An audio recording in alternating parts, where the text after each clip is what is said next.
o'clock. Today is June the 17th in the year 2014. If everyone would stand and face the flag, we'll recite the Pledge of Allegiance to the flag of the United States of America and to the republic for which it stands, one nation, under God, indivisible, with liberty and justice for all.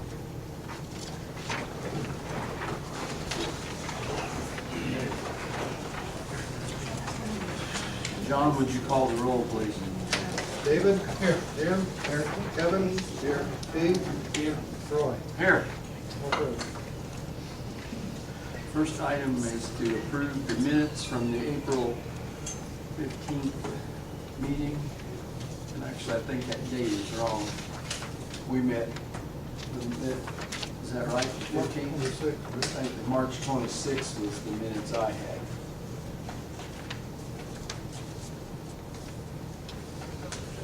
That was when we discussed, that was the Rosenberry's petition. That should be the one where, that was on the 26th instead. You got the 15th on here.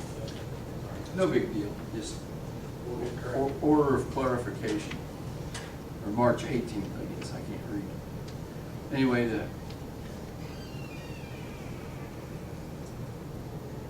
minutes were mailed to you, other than we got to correct the dates, because we got March 26th in one line and March 18th. I guess 18th minutes were approved on the 26th. That's what we're trying to say there. Okay, so anybody have any other corrections or things that we need to correct?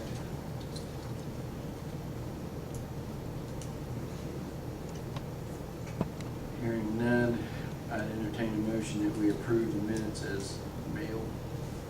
Email, whatever it was. You mean as amended? Yeah, as amended, correct. Yes, that's, thank you, Chris. Motion's been made. Do I have a second? Second. Motion's been made and seconded to approve the minutes. All those in favor signify by saying aye. Aye. Opposed, same sign. And hearing none, they're approved. New business. Mr. Fleetwood, you're first on the list tonight. Kevin is requesting a variance for a sign, electronic message center, which will exceed 70% of the sign area in the proposed sign not be used in combination with a static logo sign. So what can you tell us, Kevin? I think we all got. Yeah. Yeah. Basically, I have this sign out front of the dealership. And I want to replace it with the schematic, the picture that I applied for. I don't need all the dealership or the business information on this sign because of all the signage that's supplied by GM. So basically, it's just a metal frame structure, top on it, and housing the LED sign. But with this layout, it does exceed the 70%, and without, I don't use it without needing all the other information on the sign. Right. And it'll be a double-sided.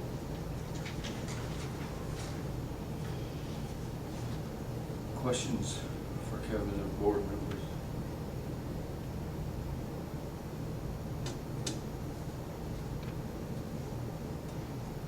None. Anybody in the audience here to speak on this particular issue? Yes, sir. Mr. Green. Sean Green, Greensburg, Indiana. Spent a lot of time with the sign ordinance on the rehabilitation of it and trying to look for not cluttering up a lot of areas, and might be surprised to hear me say, and apologies to you, Kevin, but I feel 4 signs is more clutter than unifying a sign with the existing. It's kind of why we spent all the time on the sign ordinance to try to keep it clean and more effective. And it actually, the sign would work better for you if it was in conjunction with one of the other 3 sign poles that you already have. That's just my 2 cents. Thank you. Anybody else? Mr. Tebby? Mine's more of a point of clarification or question. Because I'm not sure what's being proposed, but the ordinance based 70% for a reason. I guess I want to know what that reason is, and why it was, and that's what either we got from other ordinances or other standards that signs and people had put together, and that's what we took as a recommendation. So my question is, why is it 70% and not more? And then if we answer that question, then by making this adjustment, which may be okay, but I think we might know if it's okay or not only if we know what the reason was for the 70%. Gary, can you tell me, because I can't remember why we put in 70%. I worked on this for a long time, but I don't remember that. That was something that was submitted by somebody on the committee. Sean? I think I might have an answer for that. Let's go back to simplifying signage so it wasn't clutter. Was one reason. 2 was so you didn't have new businesses show up with just a message center, not identifying or branding exactly what was in the center in case the sign quit working. And then 3, just so the message centers didn't overpower really what was on the property.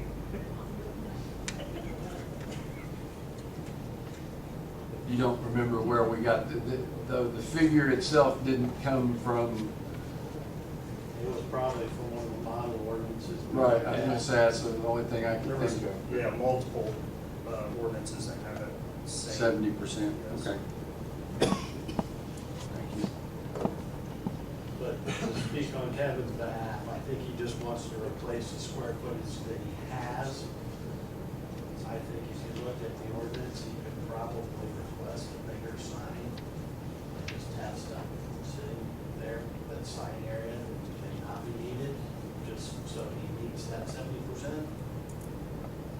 So, Then, from Sean's point, of the 3 pole signs that I have on the property, 2 of them I can't touch. I don't know, because I rent those monthly from General Motors. They control those signs. The 3rd one is a leftover sign that's grandfathered in from the Enterprises at the dealership. I mean, I'm looking at something way up, 50 Right. foot up the air, just to, like I said, I could have probably, if I read the ordinance properly, I could put this in without even coming here, and it would have been about quite a bit bigger, and that wasn't the point. The point was just to utilize the existing square footage of what has already been there in place. Any other questions from board members?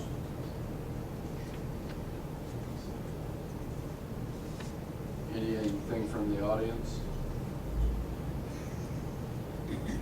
Have nothing else, then I'll entertain a motion. We approve the variance, and the variance would be for the message center exceeding 70% of the sign area.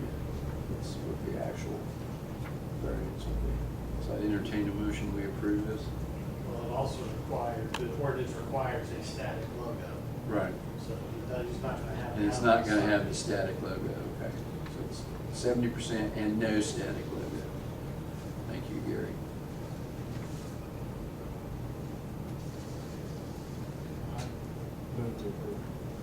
Motion's been made, do I have a second?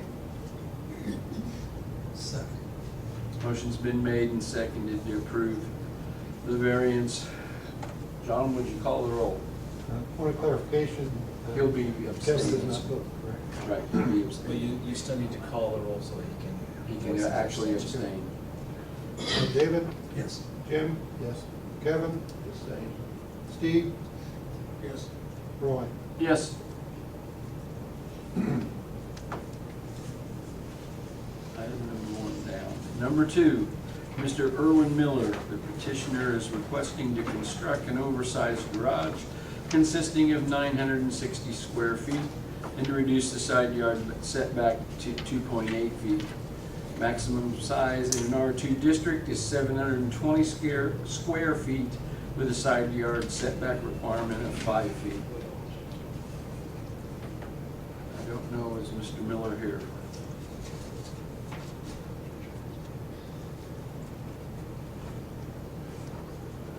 I believe he is.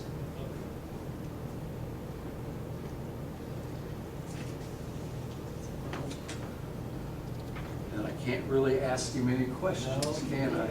We'll contact him, see if we can get him here next month. Okay. I'll just table this then next one.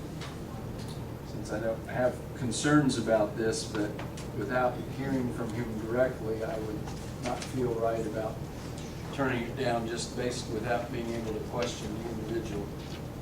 So I entertain a motion, we table this until we can contact Mr. Miller. Somebody has to make it first. I'll make it. All right, thank you, Jim. Motion's been made and seconded to table this till we can contact Mr. Miller.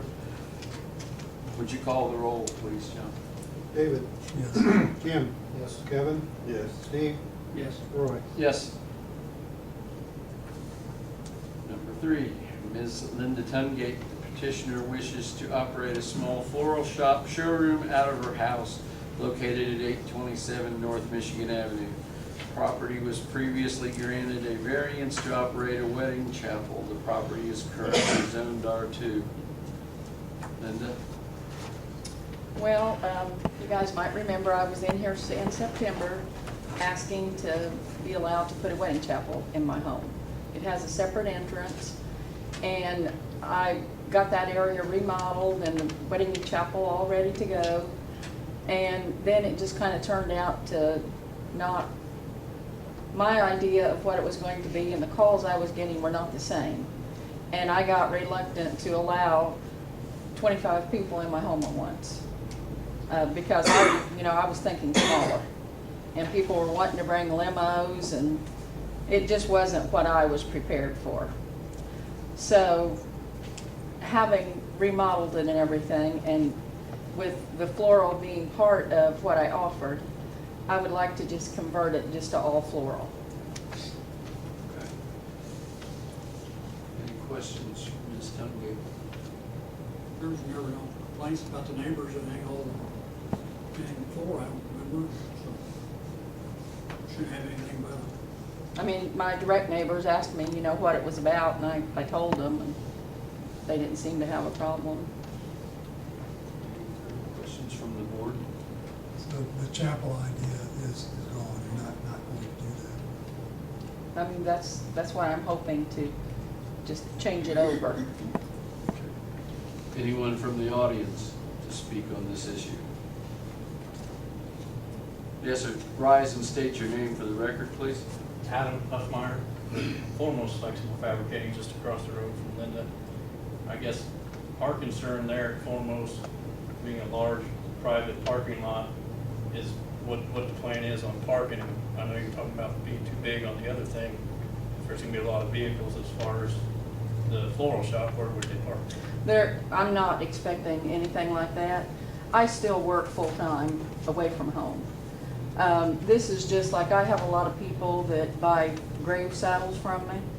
They're just gonna, one at a time, come to pick something up or to look at my selection. I don't expect more than 1 or 2 cars ever at once. I mean, that's why I didn't want to do the wedding chapel. It was gonna be too big. To look at the property now, it doesn't look like there's any spots other than the car that's parked there.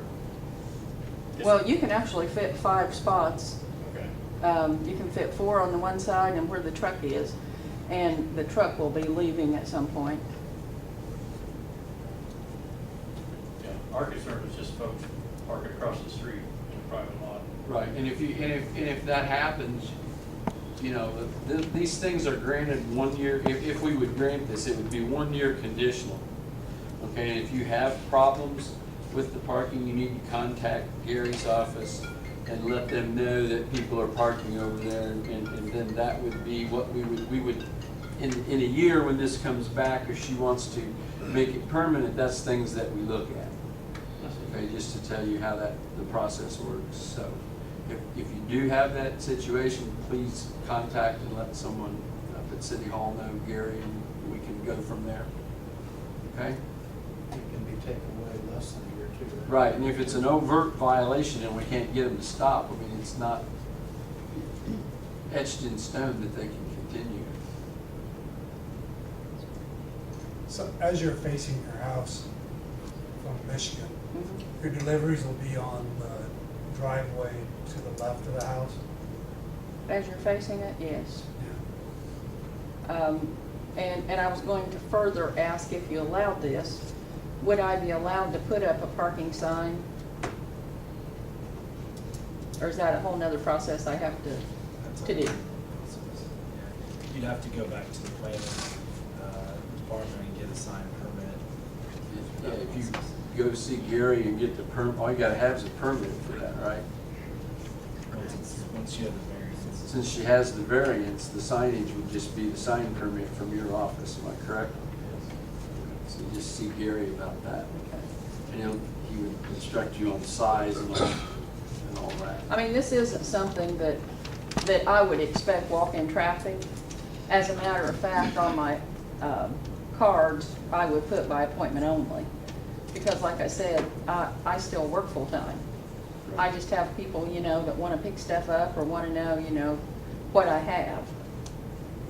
So I definitely would not ever expect, you know, I can't promise nobody would ever park there, but I would certainly tell them to park in my driveway. Scott? Scott Chastain, Fire Chief. I just want to say that with the previous request that she made, she did abide by that. She contacted me. She did do everything that I asked her to do to become compliant with the fire code. I applaud her for not allowing 25 people in there for a wedding because it would not have worked. So again, other than if she has made any changes, again, as always, if you're going to allow her to run a business out of there, that she would abide by the fire code. Yes, sir. Anybody else have anything from Linda? Anybody from the audience? I would then entertain a motion, we approve this. So, Motion's been made, do I have a second? Motion's been made and seconded. John, would you call the roll, please? David? yes. Jim? Yes. Kevin? Yes. Steve? Yes. Roy? Yes. Thank you, gentlemen. Next, we come to Ms. Nyree Morgan. Petitioner is requesting a variance to operate a part-time preschool out of the property located at 814 East Washington Street. Property is zoned R2. Nyree, what do you have planned, please? My plans are to have a preschool operating between August 11th and the end of May, virtually following a blend of county and city school schedule. So we'll be closed during the Christmas break, fall break, and spring break. Classes will start at 8:30 and they'll be finished by 3:30. Do you have any idea how many children you're looking at? No more than 12 children at a time. So it'll be like 12 in the morning, 12 in the afternoon, but no more than 12 at a time.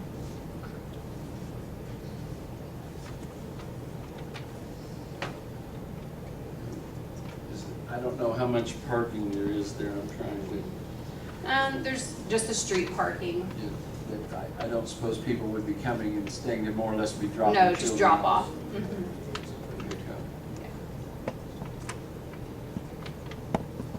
Any other questions from the board members?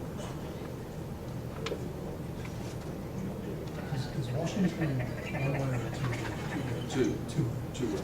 There's an alley. Yeah. I saw the alley, there's a big yard in the back. Are you putting any fencing or anything up? I would like to. We haven't yet. There's privacy fence along one side of the house. So unless, you know, when enrollment, because right now I don't have enrollment, you know, where it needs to be. If I do have that enrollment, then I will put fencing up and we'll be outside, but, and, you know, for different things, but otherwise we'll be inside. Anyone from the audience here to speak on this issue? Yes, sir. State your name for the record, please. My name's Dave Moore, and I own the property across the alley. And me and the young lady had a conversation the other day, and I told her that I was all for her school going in. The only thing of it is, I wouldn't want the alley used any time. And as long as that's, and I've got a pretty good turnaround back in the back. And if the drop-off point is in the front of the house, it probably shouldn't be a problem. And, but outside of that, I've owned that piece of property for 26 years, and I've maintained that half of the alley. There is quite a bit of traffic that goes down that alley. I don't know why, but kids from school and whatever, they kind of cut through there. But outside of that, I don't have a problem. And Dave, if you have problems with people blocking the alley or anything, again, as I told the other gentleman, make sure you notify Gary so that we can, because again, this would be, if it's granted, it would be conditional for 1 year. And if it's a problem blocking the alley, we can, make changes. I look at it this way, it's preschool, and anything we can do to get these kids up and get them going into school, I'm all for it. And this gal, she acts like she'd be a good teacher.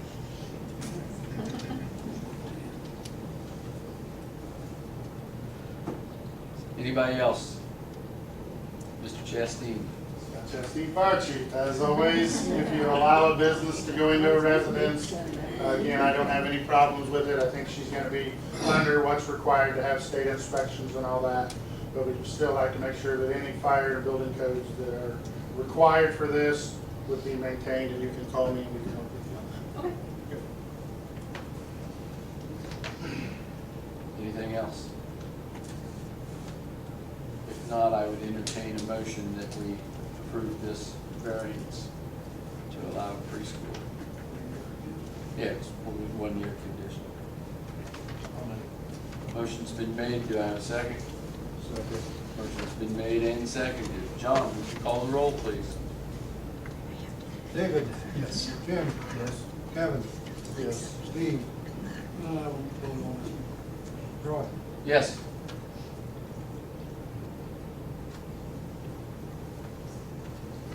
There you go, Nyree. You need to contact Scott before you start doing anything, make sure everything gets approved.